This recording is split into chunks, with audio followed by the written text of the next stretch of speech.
Hello everyone, आज की class में हम ग्राम स्टीव, पटवारी, क्लर्क, एचटेट या फिर अदर जो एग्जाम्स कंडक्ट होने वाले हैं हरियाणा में, उनके लिए प्रैक्टिस सेट लगाने वाले हैं। तो यहाँ पर देखिए, सबसे पहला क्वेश्चन क्या रहेगा, अवबाब क्या है। अवबाब जो है वो किसानों पर लागू गैर कानूनी कर होता है। इस तरीके का जो कर होता है वो जमींदार जो होते हैं उनके द्वारा गाँव के व्यापारी या किसानों के ऊपर जो मालगुजारी करते हैं ना, उनके ऊपर लगाए जाने वाला कर होता है। नेक्स्ट क्वेश्चन क्या है, जरीमाना क्या है। जरीमाना जो है एक तरह का भूमि कर है। ठीक है, किस तरीके का कर है जरीमाना, एक तरीके का भूमि कर है। और ये जो भूमि कर होता है ये भारतीय आयकर विभाग जो है उसके द्वारा संचालित किया जाता है। और संचालित करता कौन है, CBDT। ठीक है, सेंट्रल बोर्ड डायरेक्ट टैक्स जो है इसके द्वारा संचालित किया जाता है। नेक्स्ट क्वेश्चन क्या है, दहसाला पद्धति अकबर ने कितने सूबों में लागू की थी। तो जो दहसाला पद्धति है वो अकबर ने 8 सूबों में लागू की थी। कितने सूबों में लागू की थी, 8 सूबों में लागू की थी। देखिए, ये जो पद्धति है दहसाला पद्धति, इसको आईन दहसाला भी कहा जाता है। क्या कहा जाता है, आईन दहसाला। अब ये जो पद्धति है ये किसके द्वारा लागू की गई थी, ये अकबर के वित्त मंत्री होते थे टोडरमल। टोडरमल ने ये जो आईन दहसाला या फिर दहसाला पद्धति है इसको शुरू किया था। अब इसी वजह से इसको क्या कहा जाता है, इसको टोडरमल बंदोबस्त भी कहा जाता है। दहसाला पद्धति का दूसरा नाम क्या है, टोडरमल बंदोबस्त। ठीक है, क्यों है, क्योंकि ये किसने लागू की थी, ये अकबर का जो वित्त मंत्री होता था टोडरमल, उसने लागू की थी। अब ये जो आईन दहसाला या फिर दहसाला पद्धति है इसमें क्या होता है कि अलग अलग जो फसलें होती हैं उनके ऊपर नगद कुछ ब्याज उनसे वसूल किया जाता है। जैसे कि मान लो 10 वर्ष हैं, 10 वर्षों में उस किसान ने जितनी भी वहाँ पे खेती की उसकी एवरेज निकाल लेंगे और उसकी एवरेज का 1/3, 10 सालों में जितना भी उसने प्रोडक्शन किया उसका 1/3, 1/3 हिस्सा जो है वो टैक्स के रूप में देना पड़ेगा, कर के रूप में देना पड़ेगा। और उसी को क्या कहा गया था, आईन दहसाला कहा गया था। अब यहाँ पर देखिए, जो भूमि है वो भी अलग अलग तरीके की होती थी और उसको मापने के अलग अलग जो है पैमाने होते थे। और ये भी जो है सभी तरह की भूमि से नहीं लिया जाता था, कुछ अलग अलग टाइप की भूमि में डिवाइड किया गया था। जैसे कि टोडरमल जो है उन्होंने वहाँ की जो भूमि है उसको 4 भागों में बांट दिया था। पहली जो होती थी वो होती थी पोलज भूमि। ठीक है, पोलज भूमि कौन सी होती है, जो नियमित रूप से जिसमें खेती की जाती है, मतलब हर साल उसमें खेती की जाती है। यहाँ पे हमें एवरेज कितने सालों की निकालनी है, 10 सालों की निकालनी है। तो उन्होंने जो भूमि है उसको डिवाइड कर दिया 4 भागों में। एक है पोलज भूमि। पोलज भूमि कौन सी होती थी, जिसमें नियमित रूप से खेती होती थी, मतलब हर साल वहाँ पे खेती करते थे। दूसरे टाइप की जो खेती होती थी वो होती थी परती भूमि। देखिए, परती भूमि जो होती है वो ऐसी भूमि होती है जिसको पिछले 1 या 2 सालों से खाली छोड़ रखा है, उसके ऊपर कोई प्रोडक्शन नहीं हो रहा, किसी प्रकार की खेती नहीं हो रही। थर्ड टाइप जो है वो होती थी चाचर भूमि। चाचर भूमि जो होती थी वो होती थी 3 या 4 वर्षों से खाली पड़ी है। ठीक है, उस पर 3 या 4 वर्षों से कोई भी प्रोडक्शन कार्य नहीं हो रहा, कोई भी उत्पादन कार्य वहाँ पे नहीं हो रहा। अब जो फोर्थ टाइप की होती थी वो होती थी बंजर भूमि। देखिए, बंजर भूमि वो होती है जिस पे खेती नहीं की जा सकती या फिर पिछले 5 सालों से उस पर कोई भी खेती नहीं की गई है, कोई भी फसल का उत्पादन वहाँ पे नहीं किया गया है। तो इस तरीके से जो भी चारों टाइप की भूमि होती थी उसमें पिछले 10 सालों की एवरेज निकाल ली जाती थी और 10 सालों में जितना भी उत्पादन वहाँ पे किया गया है उसका 1/3 हिस्सा जो है किसको देना होता था, राजा को देना होता था। और इसी पद्धति को क्या कहा गया है, दहसाला पद्धति या फिर आईने दहसाला पद्धति। किसने चलाई थी, अकबर ने चलाई थी। अकबर के जो वित्त मंत्री होते थे टोडरमल, उनके द्वारा चलाई गई थी। और इसमें कितने सूबों में इसको लागू किया गया था, तो 8 सूबों में इसको लागू किया गया था। ठीक है, मुगल काल में भूमि मापने हेतु मापक क्या था। तो वहाँ पे जो है मुगल काल की अगर बात करते हैं, वहीं अकबर जो है बाबर से शुरुआत होती है और बाबर के बाद बहुत सारे मुगल शासक रहे हैं, हुमायूं, अकबर, औरंगजेब, जहांगीर। ठीक है, तो उनकी जो पद्धति होती थी वो होती थी सिकंदरी गज। नेक्स्ट क्वेश्चन है, शिवाजी मंत्रिमंडल में आय व व्यय का लेखा जोखा रखने वाले राजस्व मंत्री क्या कहलाते थे। तो वो कहलाते थे अमात्य। क्या कहलाते थे, अमात्य कहलाते थे।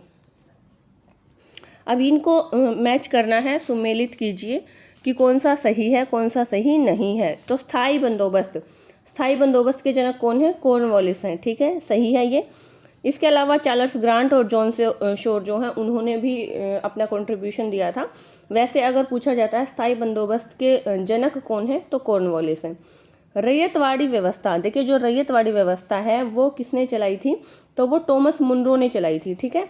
और ये जो बाकी हैं कैप्टन रीड और एली फिस्टिन, ये भी इससे ही रिलेटेड व्यक्ति हैं।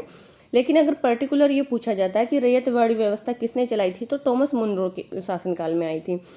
महलवाड़ी व्यवस्था, ये जो महलवाड़ी व्यवस्था है इसका जनक होल्ट मैकेंजी को कहा जाता है और मार्टिन बर्ड भी जो है इसी व्यवस्था से संबंधित थे। तो ये बिल्कुल सही मैच है, इसका आंसर ए हो जाएगा, ठीक है। ये तीनों के तीनों ही सही मैच हैं आपस में। स्थायी बंदोबस्त किसने चलाया था, कॉर्नवालिस ने। रैयतवाड़ी व्यवस्था टॉमस मुनरो, महलवाड़ी व्यवस्था होल्ट मैकेंजी। लेकिन इसके अलावा जो दूसरे व्यक्ति हैं वो भी इन बंदोबस्त से रिलेटेड हैं, जैसे कि चार्ल्स ग्रांट है, जॉन शोर है, ये स्थायी बंदोबस्त से ही संबंधित व्यक्ति हैं। इसके बाद नेक्स्ट क्वेश्चन देखिए, तमिल में भूमिहीन मजदूरों तथा दासों को कर्मशः क्या कहा जाता था, तो उनको कहा जाता था आदिमई, कैडसियार या फिर आदिमई उनको कहा जाता था। अब देखिए इसमें कुछ और शब्द भी दे रखे हैं। ग्राम भोजक है, जैसे ग्राम भोजक कौन होते थे, गांव का सबसे बड़ा भूस्वामी जो राजा की अनुमति से ही जो बाकी किसान होते थे उनसे कर वसूल करता था, ठीक है। इसके अलावा एक और टर्म यहाँ पे हमें देखने को मिलती है, वेलता। देखिए वेलता क्या होता है, जो तमिल है उसमें जो बड़े भूस्वामी होते थे उनको वेलता कहा जाता था। किसको कहा जाता था, बड़े भूस्वामी को वेला कहा जाता था। और इसके अलावा एक और टर्म यहाँ पे तमिल में होती है, उणवार। उणवार किसको कहा जाता था, उणवार जो है जो हलवाई होते थे उसी को जो तमिल में क्या कहा जाता था, उणवार कहा जाता था। तो यहाँ पे 3 टर्म्स आई हैं। एक तो है ग्राम भोजक। ग्राम भोजक कौन होते थे, जो गांव के सबसे बड़े भूस्वामी होते थे और राजा की आज्ञा के अनुसार बाकी किसानों से क्या करते थे, कर वसूल करते थे। वेला क्या होते थे, वेला जो है तमिल में जो बड़े भूस्वामी होते थे, मतलब जिनके पास ज़्यादा ज़मीनें होती थी उनको कहा जाता था। और कैडेसियार या फिर आदिमई किसको कहा जाता था, जो भूमिहीन मजदूर थे या फिर दास थे। दास कौन होते थे, जो बड़े जमींदारों के लिए काम करते थे या फिर बड़े किसानों के लिए काम करते थे, उनको दास कहा जाता था। वो उनकी मर्जी से ही सारा काम करते थे। भूमिहीन मजदूर जिनके पास भूमि नहीं होती थी। शेरशाह सूरी ने भूमि के नाप के लिए किसका उपयोग किया था, तो शेरशाह सूरी ने भी सिकंदरी गज का ही उपयोग किया था भूमि को नापने के लिए। एक कनाल में कुल कितने मरले होते हैं, तो एक कनाल में कुल 20 मरले होते हैं, ठीक है। कितने मरले होते हैं, 20 मरले होते हैं। इसके बाद देखिए नेक्स्ट क्वेश्चन क्या है, पूरे गांव का नक्शा कहलाता है। पूरे गांव का जो नक्शा होता है उसको क्या कहा जाता है, तो उसको कहा जाता है सजरा, ठीक है। पूरे गांव का नक्शा क्या कहलाता है, सजरा कहलाता है। देखिए यहाँ पर 3 टर्म होती हैं, सजरा, खसरा और खतौनी। ये देखिए अगर मैं आपको कहूँ कि ये एक गांव की बाउंड्री है, तो इस गांव की बाउंड्री के अंदर का जो मैप है, जो नक्शा है, उसको क्या कहा जाएगा, सजरा कहा जाएगा। अब जो एक सजरा होता है उसको अलग अलग पार्ट्स में डिवाइड कर दिया जाता है, ठीक है। जैसे कि ये पूरे गांव के खेत हैं, तो इसमें से ये किसी एक इंसान का है, किसी दूसरे का है, किसी तीसरे का है, ठीक है। हो सकता है ये भी किसी तीसरे वाले का है, ये भी तीसरे वाले का है, ये पहले वाले का है, ये 4th वाले का है या 5th का, मतलब अलग अलग इंसानों के खेत यहाँ पे हैं। तो उन सब का जो इकट्ठा नक्शा होता है उसको कहा जाता है सजरा। और उसके अंदर जो अलग अलग पार्ट्स होते हैं उनको क्या कहा जाता है, खसरा कहा जाता है। जैसे कि ये इतना सिर्फ एक बॉक्स जो है ये क्या है, एक खसरा है। ये दूसरा खसरा है, ये तीसरा अलग खसरा है। तो बहुत सारे खसरों को मिला के जो एक पूरा मैप तैयार किया जाता है वो क्या होता है, सजरा होता है, ठीक है। इसके अलावा जो एक और टर्म आती है वो होती है खतौनी, ठीक है। क्या होती है, खतौनी। देखिए खतौनी का मतलब क्या है, खतौनी का मतलब होता है खाता।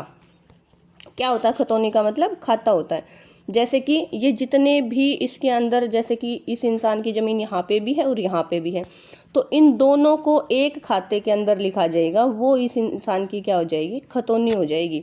मतलब खतौनी से पता चल जाएगा कि किसी पर्टिकुलर इंसान की, जिसकी भी हम ज़मीन की बात कर रहे हैं, उसकी ज़मीन कहाँ कहाँ पर है। अब मान लो ये 3 नंबर वाला इंसान, ठीक है, यहाँ पे इसकी ज़मीन है, यहाँ पे भी है, यहाँ पे भी है। इन तीनों को एक खतौनी के अंदर लिखा जाएगा, एक ही खाते के अंदर इनको लिखा जाएगा और वो क्या हो जाएगी, खतौनी हो जाएगी, ठीक है। तो समझ में आई तीनों टर्म्स क्या हैं। एक जो पूरे गांव का नक्शा होता है वो होता है सजरा। उस सजरे को जितने हिस्सों में डिवाइड किया जाता है वो क्या होते हैं? सजरे। ये एक सजरा है, जैसे ये दूसरा सजरा है। और अगर एक ही इंसान की अलग अलग जगह पर ज़मीनें हैं, उसको जब एक साथ लिखा जाता है तो वो क्या होता है? खतौनी होती है। ठीक है। अगर इसका वेन डायग्राम हम बनाना चाहें तो देखिए कैसे क्लियर होगा। ये सबसे छोटे अगर हम बात करें तो वो क्या होता है? खसरा होता है। फिर बहुत सारे खसरे जो होते हैं उनको, जैसे 2 खसरे हैं, 3 खसरे हैं एक इंसान के, उनको किस में लिखा जाता है? खतौनी में। और उसके बाद पूरे गांव का जो मैप होता है, पूरे गांव का जो नक्शा होता है, वो क्या होता है? सजरा होता है। ठीक है। अब देखिए यहाँ से और भी क्वेश्चन बन सकते हैं। अगर हम सजरा की बात करते हैं तो ये पूछा जा सकता है कि एक सजरे के अंदर कितने खसरे होते हैं।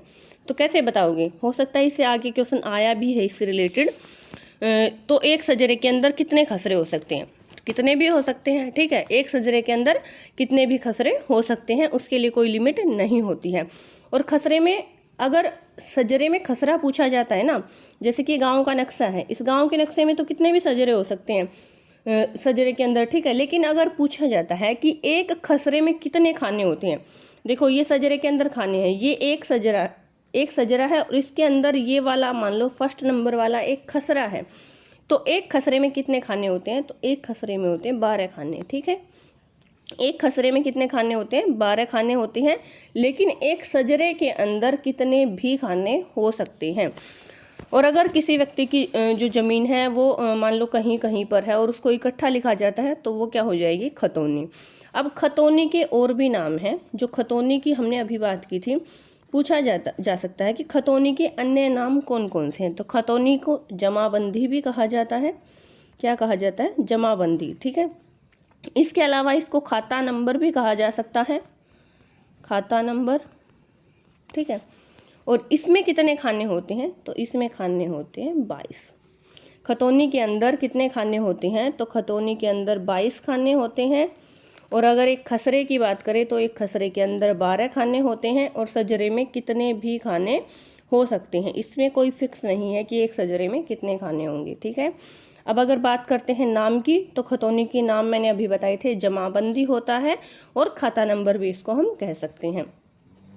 एक पटवारी लेखपाल द्वारा एक वर्ष में कुल कितनी बार खसरा तैयार किया जाता है? तो जो पटवारी है उसमें वो साल में 3 बार खसरा तैयार करता है। 3 बार कब करेगा? एक तो रबी सीजन में, रबी की जो क्रॉप्स होती हैं उस टाइम पे वो देखता है कि किस खेत में कौन सी फसल उगाई गई है।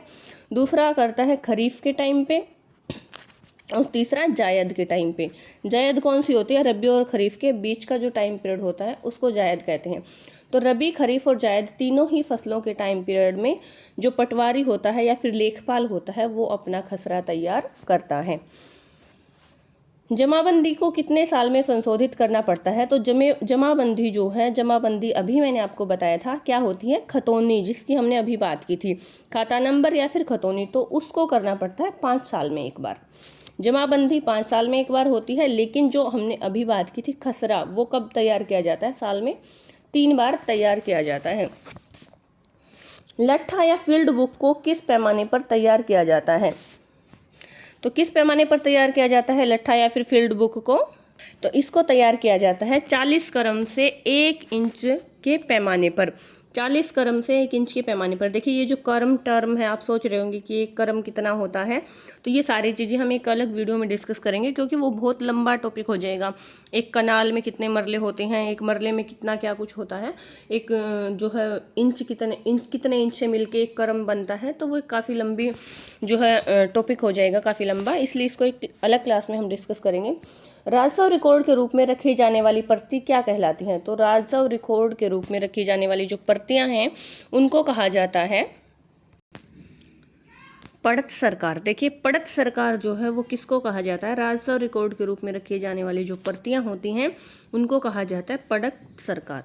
इसके बाद देखिए लाल किताब की बात अगर हम करते हैं तो लाल किताब होती है गांव की भूमि से रिलेटेड एक बुक होती है, उसको कहा जाता है लाल किताब। मतलब गांव के अंदर जितनी भी भूमि है उसका जो मैप होता है, उसका जो नक्शा होता है, उसके अंदर जितने भी सजरे हैं, खसरे हैं या फिर खतौनी हैं, उन सबको एक बुक के अंदर रखा जाता है, वो होती है लाल किताब। इसके बाद इंतकाल एक टर्म आती है, पटवारी से रिलेटेड टर्म है ये। तो इसमें क्या होता है? इसमें ज़मीन की जो मालिकियत है, मतलब ज़मीन किसके नाम पर है, वो सारी चीज़ें होती हैं इंतकाल के अंदर। अगर एक इंसान से दूसरे इंसान के अंडर में वो ज़मीन आती है, मतलब पहले किसी एक इंसान के पास ज़मीन थी, उससे किसी दूसरे इंसान ने वो ज़मीन खरीद ली, तो उसके नाम से इसके नाम पे उस ज़मीन को ट्रांसफ़र करना क्या कहलाता है? उसका इंतकाल कहलाता है। हरियाणा पंचायती राज चुनाव में शिक्षा की शर्त कब लागू की गई थी? देखिए जो है फिक्स कर दिया गया है कि जो सरपंच होता है अगर वो SC ST से बिलोंग करता है तो मिनिमम 10th पास होना चाहिए, ठीक है, मिनिमम 10th पास होना चाहिए। और अगर जनरल से बिलोंग करता है तो वो जो है BA पास जो है कम से कम होना चाहिए, स्नातक की डिग्री उसने हासिल कर रखी होनी चाहिए। तो इस तरीके की जो शर्तें हैं वो कब लागू की गई थी?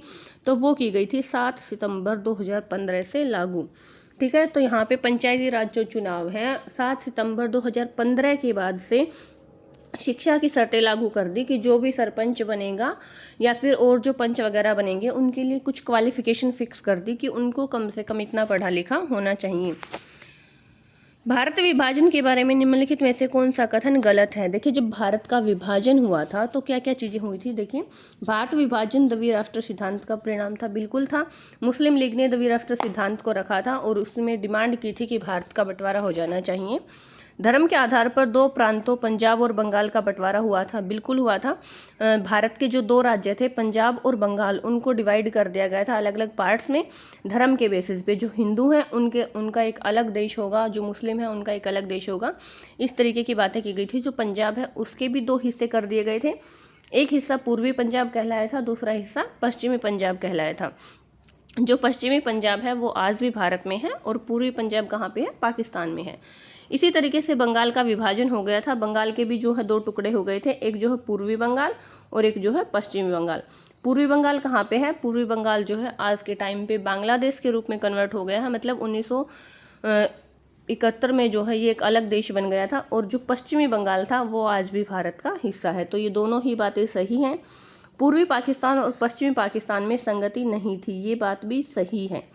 विभाजन की योजना में यह बात भी शामिल थी कि दोनों देशों के बीच आबादी का अदला बदली होगी। इसका मतलब ये है कि ये कह रहा है कि यहाँ पे जो पॉपुलेशन है ना वो एक दूसरे देश में आती जाती रहेगी, ये बातें भी शामिल हुई थी विभाजन की योजना में। ये गलत है, ऐसा कुछ भी नहीं हुआ था। गुजरात राज्य का निर्माण कब हुआ था? तो गुजरात राज्य का जो निर्माण है वो कब हुआ था? 1960 में हुआ था। देखिए जब भारत आज़ाद हो गया था 1947 में, तो उसके बाद से जो है बंटवारा हो गया था देश का, 2 हिस्सों में देश डिवाइड हो गया था। लेकिन उसके बाद भी जो बंटवारे की जो एक तरीके से लहर थी वो कम नहीं हुई थी, क्योंकि उसके बाद भी जो राज्य बच गए थे वो भी डिमांड कर रहे थे अपना अलग जो है एक राज्य बनाएं। तो सबसे पहले जो है डिमांड उठाई थी आंध्र प्रदेश ने, ठीक है। आंध्र प्रदेश के जो लोग थे उन्होंने कहा था कि हमें एक अलग राज्य के रूप में जो मान्यता मिलनी चाहिए, हमें अपना एक अलग राज्य बनाना है। पहले जो तमिलनाडु और आंध्र प्रदेश है वो एक ही राज्य होता था, लेकिन वहाँ के जो लोग थे उन्होंने तेलुगु भाषा के बेसिस पे जो है डिमांड उठाई थी कि जो तेलुगु बोलने वाले हैं उनका एक अलग राज्य होना चाहिए और जो तमिल भाषा बोलने वाले हैं उनका एक अलग होना चाहिए।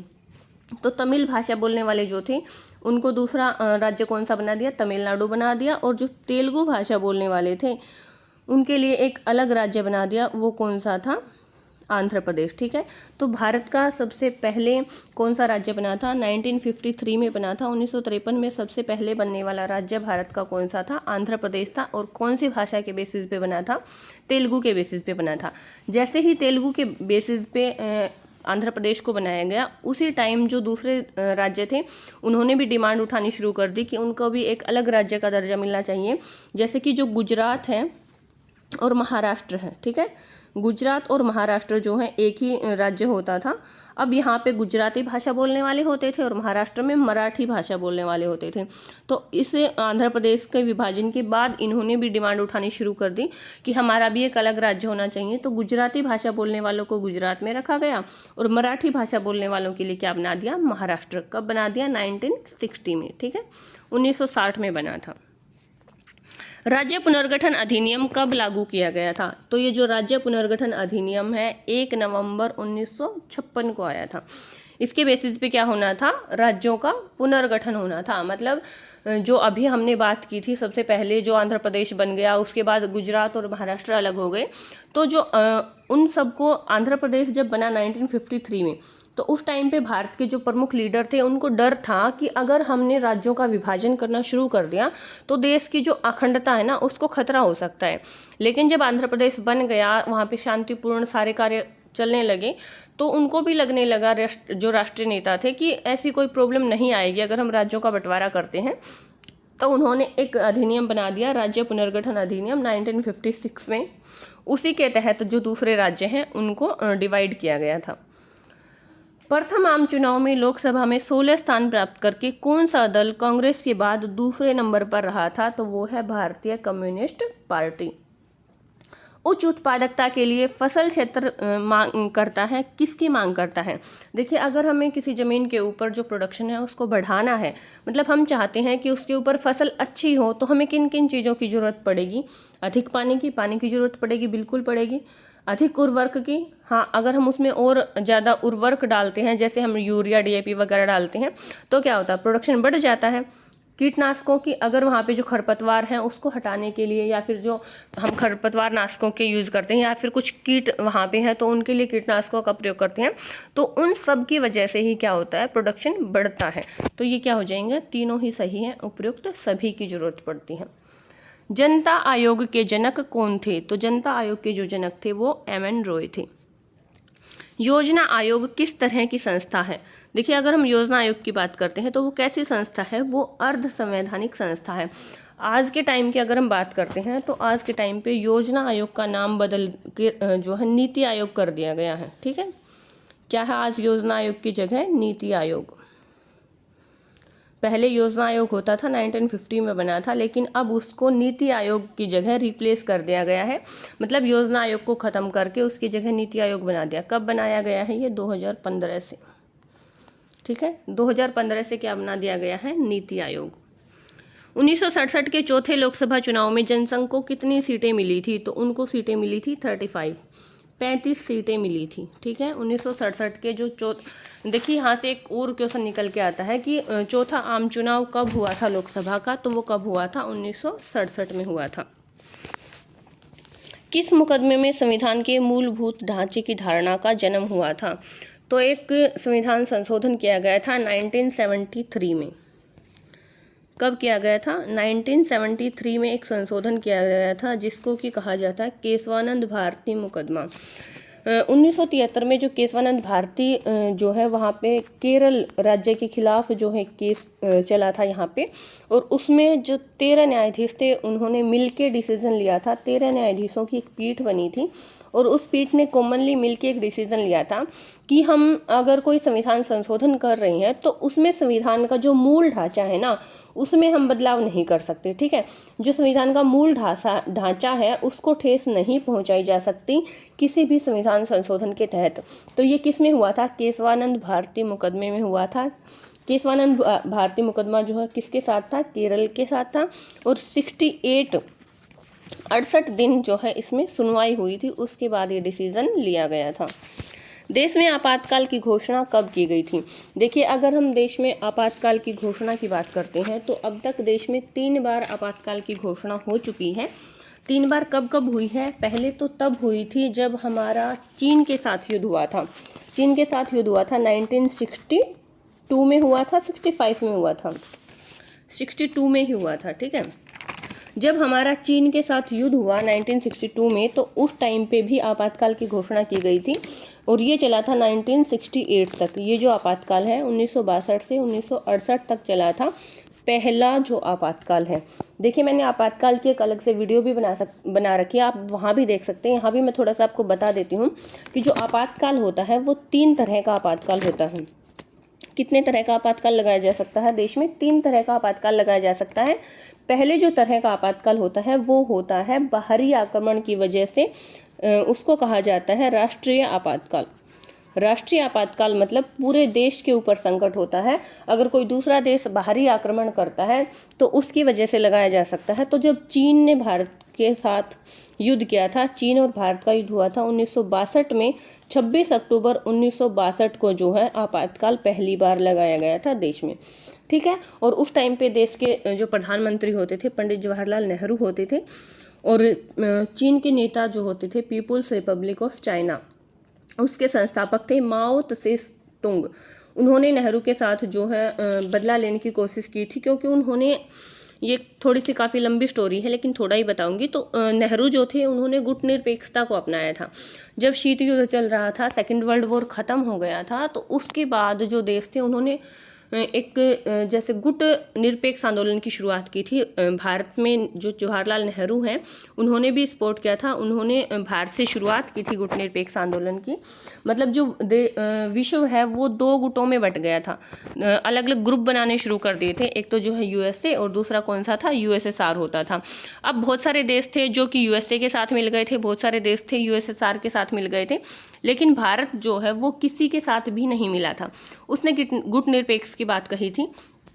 तो गुट निरपेक्षता का विरोध चीन के द्वारा किया गया था, क्योंकि देखिए वो किसके साथ मिलना चाहते थे, वो अदर कंट्रीज़ के साथ अपना ग्रुप बनाना चाहते थे। तो 1962 में उन्होंने भारत की सीमा के अंदर घुसना शुरू कर दिया और भारत ने भी उसका जवाब देते हुए उनके साथ युद्ध किया, और उसी युद्ध की वजह से पहली बार देश में आपातकाल लगा था। ठीक है, और ये कौन से टाइप का आपातकाल था, राष्ट्रीय आपातकाल। राष्ट्रीय आपातकाल कब लगता है, जब कोई दूसरा देश जो है देश के ऊपर आक्रमण कर देता है। अब जो दूसरे तरह का आपातकाल होता है वो होता है आंतरिक अशांति की वजह से होता था। मतलब अगर देश के अंदर कोई आंतरिक अशांति हो गई है तो उस टाइम पे जो हम आपातकाल लगा सकते थे, राजकीय आपातकाल जिसको कहा जाता है। हालांकि जो हमारा संविधान है उसमें राजकीय आपातकाल शब्द का प्रयोग नहीं किया गया है कहीं पर भी, उसके लिए शब्द यूज़ किया गया है राष्ट्रपति शासन। ठीक है, उसको क्या कहा जाता है, राष्ट्रपति शासन कहा जाता है। मतलब अगर भारत के किसी एक राज्य के अंदर सिचुएशन ऐसी होती है कि वहाँ पे उस सिचुएशन को संभालने के लिए आपातकाल लगाना जरूरी है, तो उसको कहा जाता है राष्ट्रपति शासन कहा जाता है। ठीक है, और इसका वर्णन संविधान के कौन से अनुच्छेद में है, तो इसका वर्णन है 356 में, राष्ट्रीय आपातकाल का 352 में है, राजकीय आपातकाल का 356 में है। ठीक है, और राजकीय आपातकाल को संवैधानिक टर्म में क्या कहा जाता है, राष्ट्रपति शासन कहा जाता है। तो ये भारत में कब लगा था, ये भारत में जो है 1975 में लगा था, जिसकी इस क्वेश्चन में हमने बात की थी। ठीक है, देश में आपातकाल की घोषणा कब की गई थी। देखिए अगर यहाँ पे ऑप्शन में 1962 होता ना तो भी हम ये कह सकते हैं कि हाँ आपातकाल की घोषणा की गई थी, लेकिन ऑप्शंस के अकॉर्डिंग यहाँ पे रहेगा 25 जून 1975। 25 जून 1975 में क्या किया गया था, जो है आंतरिक गड़बड़ी की वजह से, जो दूसरे नंबर का मैंने आपको बताया था राजकीय आपातकाल या फिर आंतरिक गड़बड़ी के लिए, जो है आंतरिक गड़बड़ी की वजह से इंदिरा गांधी जो है उस टाइम पे देश की पीएम होती थी, उन्होंने आपातकाल की घोषणा करवाई थी। और उस टाइम पे देश के जो राष्ट्रपति होते थे वो कौन होते थे, फखरुद्दीन अली अहमद। कौन होते थे, फखरुद्दीन अली अहमद। ये भी क्वेश्चन आ सकता है कि जब देश में दूसरी बार आपातकाल लगा था तो उस टाइम पे जो है देश के, सॉरी दूसरी बार नहीं, ये तीसरी बार लगा था। ठीक है, अली अहमद। ठीक है, फखरुद्दीन अली अहमद जो है देश के राष्ट्रपति होते थे। देखिए जो दूसरी बार आपातकाल लगा था वो लगा था भारत और पाकिस्तान युद्ध के समय में। भारत पाक युद्ध हुआ था 1971 में, 1971 में जब बांग्लादेश बना था उसी टाइम पे भारत और पाकिस्तान का युद्ध हुआ था, तो दूसरी बार आपातकाल उस टाइम पे लगा था। अभी जो तीसरी बार आपातकाल लगा था 25 जून 1975 को, ये इंदिरा गांधी जी ने लगवाया था। क्यों लगवाया था, आंतरिक जो है अशांति की वजह से। लेकिन ऐसा कुछ भी नहीं था, कोई आंतरिक अशांति नहीं थी। जब 1977 में ये आपातकाल ख़त्म किया गया, इलेक्शन हुए, तो जनता पार्टी के जो पीएम बने थे मोरारजी देसाई। कौन बने थे, मोरारजी देसाई जब पीएम बने थे तो उन्होंने इस आपातकाल की जांच करवाने के लिए एक आयोग बनाया था जिसका नाम था शाह आयोग। और ये जो शाह आयोग जो है इसने छानबीन की थी कि ये जो आपातकाल लगाया गया है ये कितना सही है, किस हद तक सही है। तो इसको जो है बिल्कुल गलत पाया गया था, इस आपातकाल की कोई ज़रूरत नहीं थी। इसी वजह से ये जो आंतरिक अशांति पर लगाए जाने वाला आपातकाल था ये अब के टाइम पे ख़त्म कर दिया गया है। मतलब अब जो है आंतरिक अशांति की वजह से कोई भी आपातकाल नहीं लगाया जा सकता। ठीक है, क्यों और इसकी जगह अब क्या शब्द यूज़ किया गया है, सशस्त्र विद्रोह।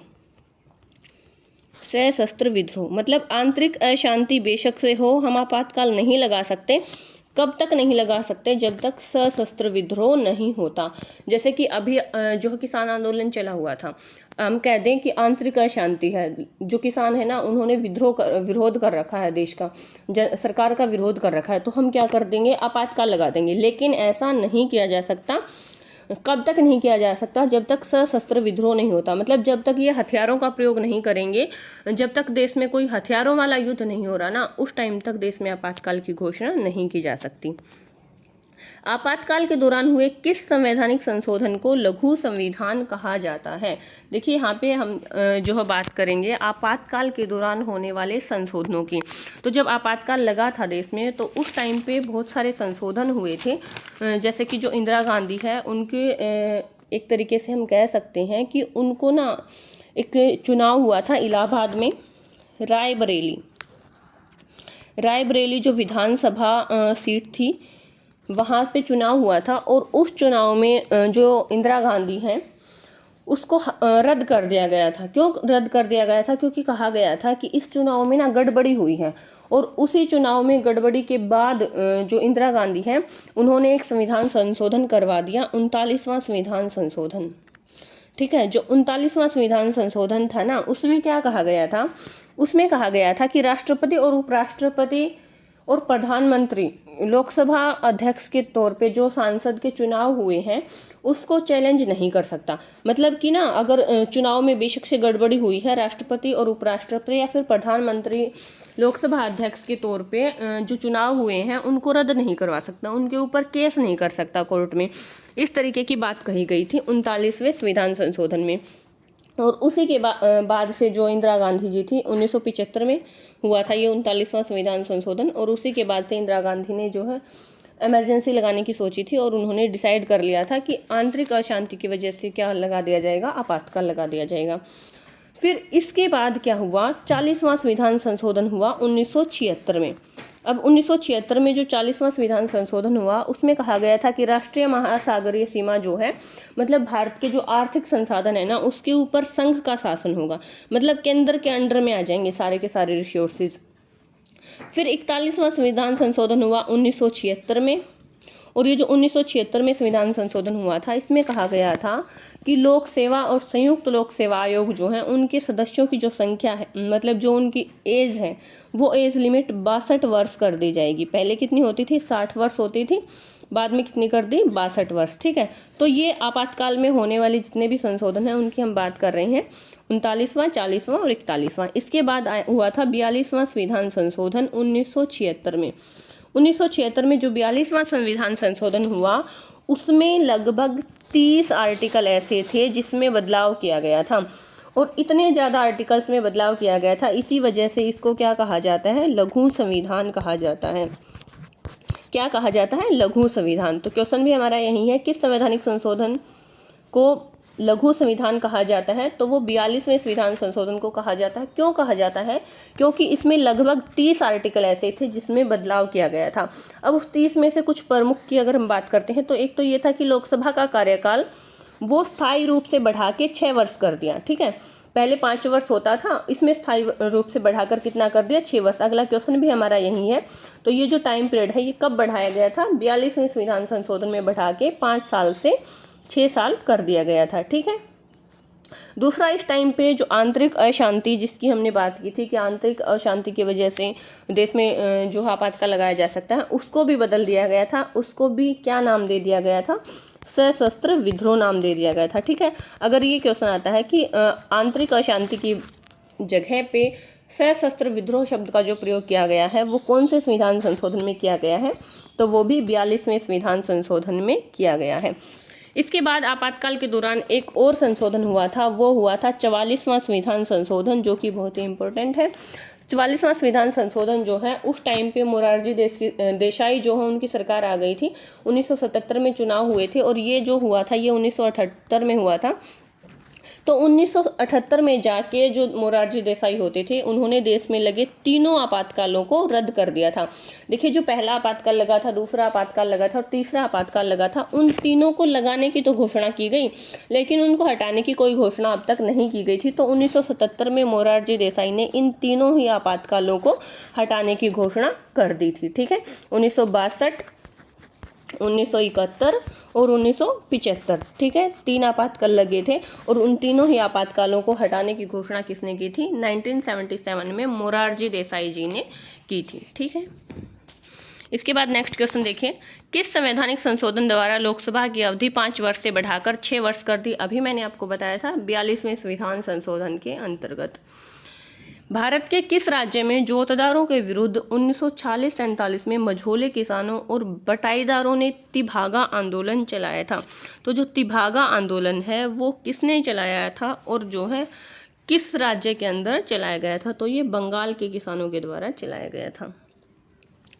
किसानों ने जो है फ्लाइड कमीशन की सिफारिशों के अकॉर्डिंग क्या करने की बात की थी कि जो उनके ऊपर टैक्सेस लगाए जा रहे हैं उनकी जो लगान दर है वो कम कर दी जाए। वर्तमान में लोकसभा में अनुसूचित जातियों के लिए कितने स्थानों का आरक्षण दिया गया है? तो कितने स्थानों का आरक्षण दिया गया है? 84 जो स्थान है वो आरक्षित हैं। मास्टर तारा सिंह और संत फतेह सिंह ने पंजाबी सूबे की मांग के लिए आंदोलन कब शुरू किया था? तो 1960 में इन्होंने आंदोलन शुरू किया था। जब हरियाणा और पंजाब के विभाजन की बात चल रही थी तब का जो है तब की बात है ये। 1960 में जो मास्टर तारा सिंह और फतेह सिंह हैं उन्होंने पंजाबी सूबे की मांग की थी, एक आंदोलन उन्होंने चलाया था, तो वो 1960 में ये मास्टर तारा सिंह ने शुरू किया था, लेकिन उनकी डेथ के बाद इसकी जो लीडरशिप है वो संत फतेह सिंह ने की थी। मिजो नेशनल फ्रंट नामक पार्टी के संस्थापक निम्नलिखित में से कौन है?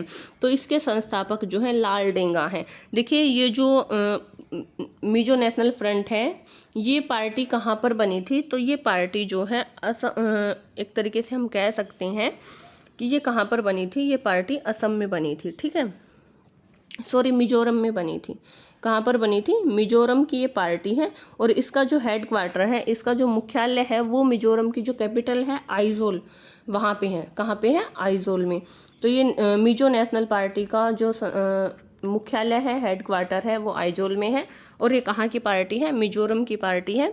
और अगर इसके वर्तमान अध्यक्ष की बात करते हैं तो हाल में इसका जो राष्ट्रीय अध्यक्ष है वो जोरामथंगा है। कौन है? जोरामथंगा। जोरामथंगा जो हैं ये जो मिजो नेशनल फ्रंट है इस पार्टी के वर्तमान राष्ट्रीय अध्यक्ष हैं। अगला क्वेश्चन है, वर्ष 2021 का साहित्य नोबेल पुरस्कार किसे दिया गया है? तो ये दिया गया है अब्दुल राज़क को दिया गया है। अब्दुल राज़क गुरनाह जो हैं उनको 2021 का साहित्य का नोबेल पुरस्कार दिया गया है। अब देखिए जो नोबेल पुरस्कार है उसकी शुरुआत कब से हुई थी? तो 1901 में नोबेल प्राइज़ की शुरुआत हुई थी। 1901 से दिया जाने लगा था। किसकी याद में दिया जाता है? अल्फ्रेड नोबेल की याद में दिया जाता है। अल्फ्रेड नोबेल कौन होते थे? अल्फ्रेड नोबेल जो है स्वीडन के रहने वाले होते थे और वो जो है एक बहुत ही बड़े साइंटिस्ट होते थे। उन्होंने खोज की थी डायनामाइट की। किसकी खोज की थी? डायनामाइट की खोज की थी। अब उन्होंने डायनामाइट की खोज की थी, इसी वजह से एक बार जो है क्या होता है, उनके भाई की डेथ होती है और न्यूज़पेपर में खबर आती है कि मौत का सौदागर मारा गया।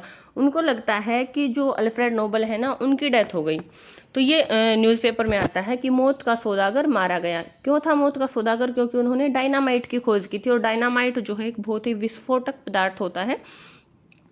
इसी वजह से जो है उन्होंने लिखा था कि मौत का सौदागर मारा गया। और जब अल्फ्रेड नोबेल ने वो न्यूज़ देखी तो उनको ये फील हुआ कि अगर कल को मेरी सच में डेथ हो जाती है और तो मेरे बारे में इस तरीके की बातें लोग कहेंगे, इसीलिए उसने जो है एक पुरस्कार की शुरुआत की थी, नोबेल पुरस्कार की। कब की थी? 1901 में की थी। स्वीडन के रहने वाले थे, डायनामाइट की खोज की थी। 1901 में जो है नोबेल पुरस्कार की शुरुआत कर दी गई थी। अब जो उनकी जितनी भी संपत्ति है उसका जो ब्याज होता है ना, उसका जो इंटरेस्ट है, उसमें से ये प्राइज़ जो है हर साल दिया जाता है। कब दिया जाता है? ये जो है हर साल 10 दिसंबर को दिया जाता है। नोबेल प्राइज़ डे किसको कहा जाता है? 10 दिसंबर को होता है नोबेल प्राइज़ डे। एक क्वेश्चन शायद हमारा बीच में रह गया। अभी हाल ही में हुए टोक्यो ओलंपिक के शुभंकर मिराई तोवा में मिराई शब्द का अर्थ है? तो मिराई शब्द का अर्थ है भविष्य। हरियाणा के फरीदाबाद जिले का नाम फरीदाबाद के किस सूफी संत के नाम पर रखा गया है? इससे पहले जो है हरियाणा की भौगोलिक स्थिति की बात करते हैं। हरियाणा की भौगोलिक स्थिति भारत के कहाँ पर है? देखिए भारत की अगर हम बात करें तो भारत के कहाँ पर है हरियाणा? ठीक है। अगर हम भारत का हल्का सा मैप यहाँ पे ड्रॉ कर लेते हैं, ठीक है, तो हरियाणा कहाँ पे है? यहाँ पे है हरियाणा, ठीक है, यहाँ पे है ना। तो ये कौन सी लोकेशन है? ये पूर्व, पश्चिम, उत्तर, दक्षिण, तो ये कौन सी हो जाएगी? उत्तर पश्चिम जो डायरेक्शन में हरियाणा स्थित है। कौन सी डायरेक्शन में है? उत्तर पश्चिम में। हरियाणा के फरीदाबाद जिले का नाम फरीदाबाद किस सूफी संत के नाम पर रखा गया है? तो ये बाबा फरीद के नाम पर रखा गया है। मोइनुद्दीन चिश्ती कौन होते थे? मोइनुद्दीन चिश्ती जो है वो चिश्ती संप्रदाय के संस्थापक होते थे, ठीक है। मोइनुद्दीन चिश्ती कौन होते थे? चिश्ती संप्रदाय के संस्थापक होते थे भारत के अंदर। और ये कब आए थे? ये 1192 में भारत आए थे मोहम्मद गोरी के साथ। किसके साथ भारत आए थे? मोहम्मद गोरी के साथ आए थे 1992 में, जब पृथ्वीराज चौहान के साथ उनका युद्ध हुआ था 1991 और 92 में लगातार हुए थे। तराइन का पहला और दूसरा युद्ध जिसको कहा जाता है, तो उसी मोहम्मद गोरी के साथ मोइनुद्दीन चिश्ती जो है भारत में आए थे 1192 में। और वो क्या होते थे? चिश्ती संप्रदाय के संस्थापक होते थे। उनकी जो दरगाह है वो कहाँ पर है? तो वो अजमेर के अंदर है, ठीक है। इसके बाद निजामुद्दीन औलिया की अगर बात करते हैं तो निजामुद्दीन औलिया जो है वो भी सूफी संत होते थे, एक प्रमुख सूफी संत होते थे। और उनका बाबा फरीद की बात करते हैं तो बाबा फरीद का पूरा नाम क्या होता था? ख्वाजा फरीदुद्दीन मसूद होता था, ठीक है। क्या होता था? ख्वाजा फरीदुद्दीन मसूद। अब जो दूसरे पहले जो मोइनुद्दीन चिश्ती होते थे, दूसरे जो है कौन होते थे? वो होते थे शेख बख्तियार काकी, जिसकी याद में कुतुब मीनार बनाया गया है। कौन होते थे? शेख बख्तियार काकी। और तीसरे होते थे निजामुद्दीन औलिया। हरियाणा के किस जिले को सिटी ऑफ कॉटन कहा जाता है? तो पलवल को कहा जाता है। निम्न में से हरियाणा का सर्वाधिक पशुपालक जिला हिसार है। हरियाणा का प्रथम समाचार पत्र कहाँ से प्रकाशित हुआ था? तो ये प्रकाशित हुआ था झज्जर से। हरियाणा का पहला हिंदी समाचार पत्र अगर पूछा जाता है तो वो जैन प्रकाश था। कौन सा था? जैन प्रकाश था। 1885 में प्रकाशित हुआ था। और जियालाल जैन जो है इसके संपादक होते थे। कौन होते थे? जियालाल जैन, ठीक है। जियालाल जैन संपादक होते थे। जैन प्रकाश पहला हिंदी समाचार पत्र था, 1885 में प्रकाशित किया गया था। लेकिन अगर सिर्फ पहला समाचार पत्र पूछा जाए तो वो झज्जर से प्रकाशित हुआ था। हरियाणा समाचार पत्र उस पत्र का नाम होता था, ठीक है। और अगर आपसे क्वेश्चन पूछा जाता है कि हरियाणा का पहला जो है राष्ट्रीय समाचार पत्र कौन सा था, तो वो था दैनिक हरिभूमि। कौन सा था? दैनिक हरिभूमि। डिफरेंस देखिए यहाँ पे क्या है इन दोनों में। पहला हिंदी समाचार पत्र अगर पूछा जाता है तो जैन प्रकाश 1885 में प्रकाशित हुआ था। जियालाल जैन जो है इसके संपादक होते थे। और अगर पहला राष्ट्रीय समाचार पूछा जाता है तो वो दैनिक हरिभूमि होता था। और हरियाणा का पहला समाचार पत्र पूछा जाता है तो वो था हरियाणा समाचार पत्र। कहाँ से प्रकाशित हुआ था? झज्जर से। India state of forest report 2019 के अनुसार हरियाणा का सर्वाधिक वन क्षेत्र वाला जिला कौन सा है? तो सबसे अधिक वन क्षेत्र वाला जिला है पंचकुला। अगर 2021 की भी बात की जाए तो 2021 के अकॉर्डिंग भी पंचकुला ही है। और अगर सबसे कम वनों वाला जिला पूछा जाता है तो वो रहेगा आपका पानीपत। कौन सा रहेगा? पानीपत। और अगर सबसे कम वन प्रतिशत क्षेत्र वाला तो वो फतेहाबाद हो जाएगा, ठीक है। हरियाणा में आर्य समाज की शाखा सबसे पहले कहाँ पे स्थापित की गई थी? तो हरियाणा में आर्य समाज की जो शाखा है वो सबसे पहले रेवाड़ी में स्थापित की गई थी। किसने स्थापित की थी? स्वामी दयानंद सरस्वती ने। किसने स्थापित की थी? स्वामी दयानंद सरस्वती, ठीक है। स्वामी दयानंद सरस्वती ने जो है सबसे पहले हरियाणा में आर्य समाज की शाखा स्थापित की थी। कहाँ पे स्थापित की थी? रेवाड़ी में। और अगर भारत में पूछा जाता है, ये आपसे पूछा गया हरियाणा में, अगर भारत में आर्य समाज की स्थापना पूछा जाए तो वो 10 अप्रैल 1975 को की गई थी। कब की गई थी? 10 अप्रैल 1975 को। कहाँ पे की गई थी? मुंबई में की गई थी, ठीक है। सबसे पहले कहाँ पे की गई थी? 10 अप्रैल 1975 को मुंबई में की गई थी। इसके बाद 1875 को, ठीक है, 1875 को। और इसके बाद 1880 में हरियाणा में की थी। कहाँ पे? रेवाड़ी में। राव वीरेंद्र सिंह हरियाणा के प्रथम कौन थे? राव वीरेंद्र सिंह हरियाणा के पहले पुरुष विधानसभा अध्यक्ष थे। राव वीरेंद्र सिंह हरियाणा की प्रथम विधानसभा अध्यक्ष की अगर बात करें तो वो थी सन्नो देवी। महिला विधानसभा अध्यक्ष भी सन्नो देवी थी। और अगर पहली अध्यक्ष पूछा जाए तो वो भी कौन थी? सन्नो देवी थी, जो कि 6 दिसंबर 1966 को देश की पहली विधानसभा अध्यक्ष बनी थी।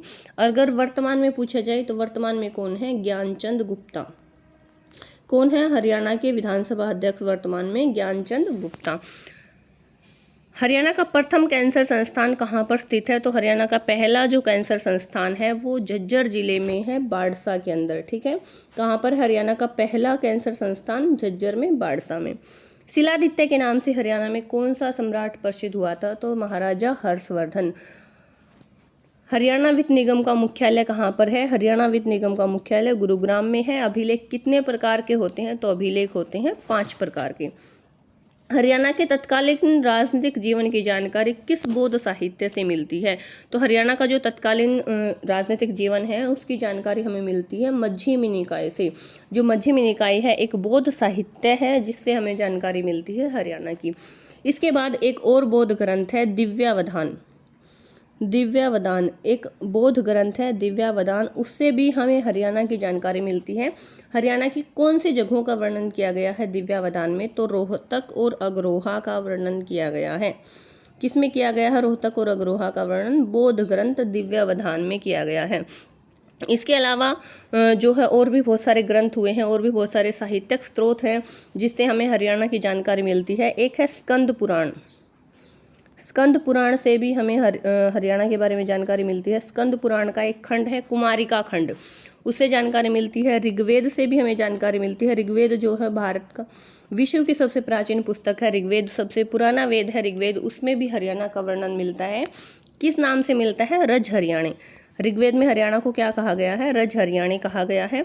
इसके अलावा चांदंग्य जो उपनिषद है उसमें भी वर्णन मिलता है हरियाणा का। योद्धकालीन मुद्रांक कहाँ से प्राप्त हुए हैं? तो योद्धकालीन जो मुद्रांक है वो अग्रोहा से मिले हैं। ठीक है, अग्रोहा के अलावा बरवाला से भी मिले हैं। देखिए ये जो योद्ध काल था, जो योद्ध गणराज्य था, इससे पहले अगर गणराज्य होता था और अगर गणराज्य के जो सिक्के हैं वो अगर पूछा जाए तो वो भी कहाँ से मिले हैं? अग्रोहा और बरवाला से मिले हैं।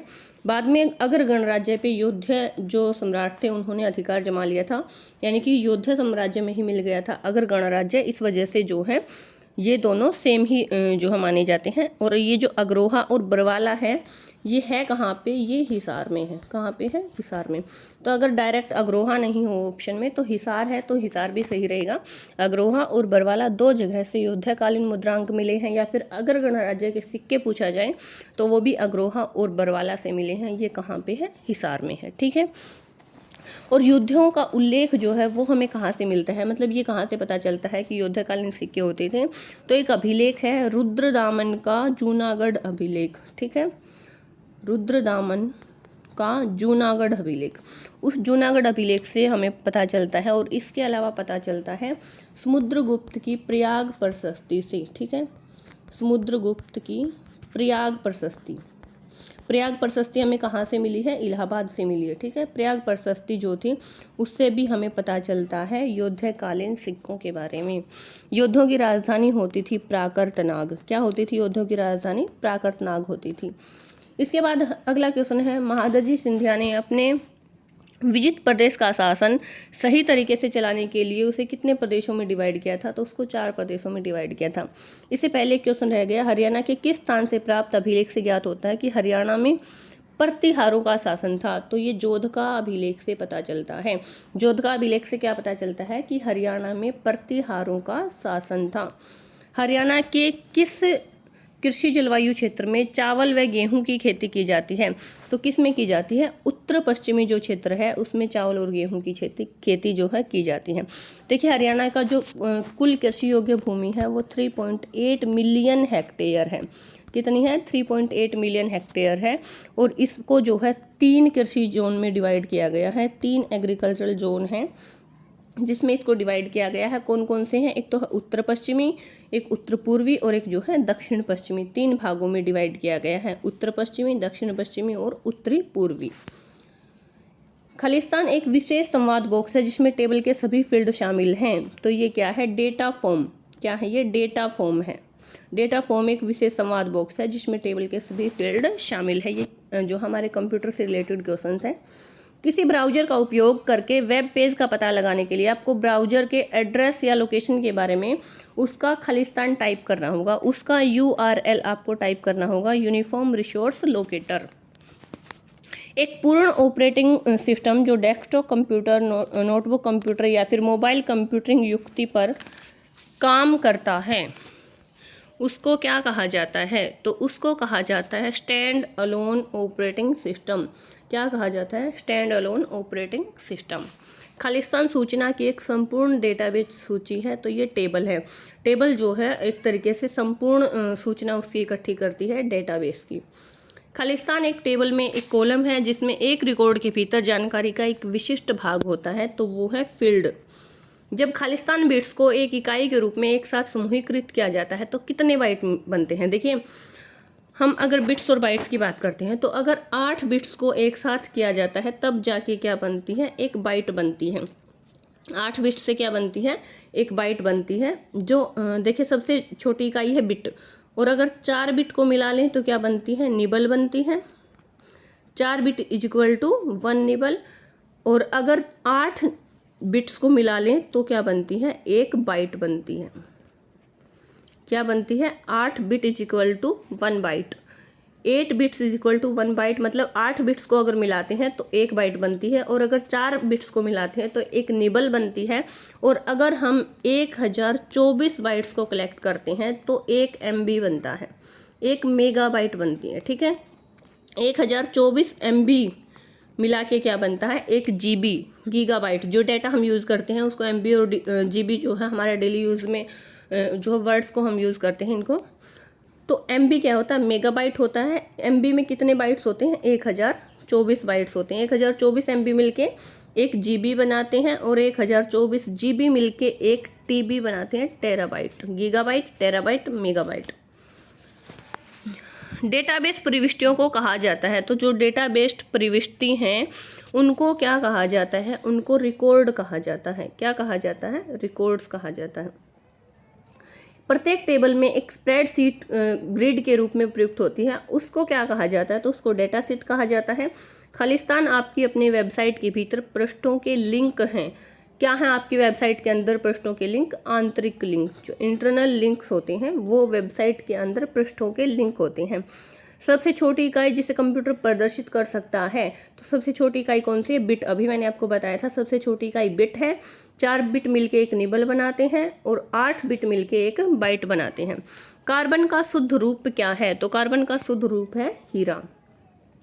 क्या है कार्बन का शुद्ध रूप? हीरा। अल्फा कण किस परमाणु के नाभिक होते हैं? तो ये ऑक्सीजन के नाभिक होते हैं। जीवों के प्राकृतिक चयन का सिद्धांत सबसे पहले किसने दिया था? तो जीवों के प्राकृतिक चयन का सिद्धांत जो है सबसे पहले डार्विन ने दिया था। प्लास्टर ऑफ पेरिस का रासायनिक सूत्र क्या है? तो प्लास्टर ऑफ पेरिस का रासायनिक सूत्र 2CaSO4H2O है। अगला क्वेश्चन है, अलैंगिक मुकुलन द्वारा जनन जो है किस में होता है? मतलब जो जनन प्रक्रिया है वो अलैंगिक मुकुलन द्वारा होती है, वो यीस्ट में होती है। ठीक है, और अमीबा में जो होती है वो विखंडन के द्वारा होती है। इसके बाद SINI divided by SINR is equal to N, इसका रिलेशन किससे है? तो इसका रिलेशन है स्नेल नियम से। स्नेल का जो नियम है उससे रिलेशन है। सर्वाधिक गुरुत्वीय स्थिरांक का विमीय सूत्र कौन सा है? तो इसका सूत्र है m की पावर -1, l की पावर 3 एंड t की पावर -2। इसके बाद जो नेक्स्ट क्वेश्चन है वो हमारे मैथ्स के क्वेश्चंस हैं, जिसको हम वीडियो में सोल्व नहीं करेंगे। अगर आप चाहो तो इनको यहाँ से स्क्रीनशॉट लेके इनका सोल्यूशन कर सकते हो। वीडियो काफ़ी लंबी हो जाएगी अगर हम मैथ्स के जो क्वेश्चंस को सोल्व करेंगे। अगला क्वेश्चन है, देश में चकबंदी किस वर्ष लागू की गई थी? तो देश में जो चकबंदी है वो 1954 में लागू की गई थी। ट्राइगुलेशन सर्वे का दूसरा नाम क्या होता है? जो ट्राइगुलेशन सर्वे है उसका दूसरा नाम होता है चेन सर्वे। अगला क्वेश्चन फिलिंग द ब्लैंक्स है, जो कि इंग्लिश के क्वेश्चन है हमारे। There were dash viewer than expected, मतलब यहाँ पे कितने सारे व्यूअर थे? जो व्यूअर थे ना उतने एक्सपेक्टेड नहीं थे, जो हमारी एक्सपेक्टेशंस थी उससे कम व्यूअर थे, तो क्या हो जाएगा? फ्यूअर। चूज द करेक्ट सिनोनियम, जो लेक्सिकॉन है उसका सिनोनियम क्या है? मतलब उसका सेम मीनिंग है डिक्शनरी। इसमें करेक्टली स्पेल्ड वर्ड बताना है, तो ऑप्शन ए सही हो जाएगा। इसके बाद जो नेक्स्ट क्वेश्चन है हमारा, 94 और 5 इसमें जो ग्रामेटिकल मिस्टेक्स आपको बतानी है कि ए, बी और सी में से कौन से में ग्रामेटिकल मिस्टेक है। तो इसमें ए में है Sunil is a best student in our class at present, तो ए नहीं आएगा। The driver together with conductor and passenger were drowned, इसमें क्या आएगा, वो जाएगा। तो कौन सा गलत है, इसमें डी गलत है। कपड़ा का पर्यायवाची, कपड़े का पर्यायवाची क्या है, चीर है। शेर बहुत जोर से दहाड़ता है, में जोर से क्या है, तो जोर से क्या है, क्रिया विशेषण। देखिए दहाड़ना क्या है, क्रिया है, और जो क्रिया की विशेषता बताई वो शब्द क्या है, क्रिया विशेषण। तो जोर से क्रिया दहाड़ने की विशेषता बता रहा है ना, तो ये क्या हो जाएगा, क्रिया विशेषण है। डिम्पी ने अखबार को बच्चों को अखबार से पढ़ाया, बच्चों को अखबार से पढ़ाया। देखो डिम्पी ने पढ़ाया और कहाँ से पढ़ाया, अखबार से पढ़ाया। तो ये कौन सी क्रिया है, द्विकर्मक, इसमें दो कर्म है। कर्ता जिसकी सहायता से क्रिया करता है, जिसका परसर्ग से होता है, कौन सा कारक है, देखो कर्ता ने कर्म को करण से, हमने जो ये कारक याद किए हैं, तो उसमें से कौन से में होता है, से होता है करण में। कर्ता ने कर्म को करण से कारक कौन से का होता है, करण का। ध्वनियों वर्णों के सार्थक समूह को क्या कहा जाता है, तो ध्वनियों और वर्णों का जो सार्थक समूह होता है उसको क्या कहा जाता है, शब्द कहा जाता है। तो हमारा जो प्रैक्टिस सेट है हमने सोल्व कर लिया है। उम्मीद करती हूँ कि आपको वीडियो अच्छी लगी होगी। अगर आपको वीडियो अच्छी लगी तो लाइक कर दीजिए, और अगर आप डेली इस तरीके के जो प्रैक्टिस सेट्स हैं वो उनको सोल्व करना चाहते हैं तो हमारे चैनल को सब्सक्राइब कर लीजिए। Thank you.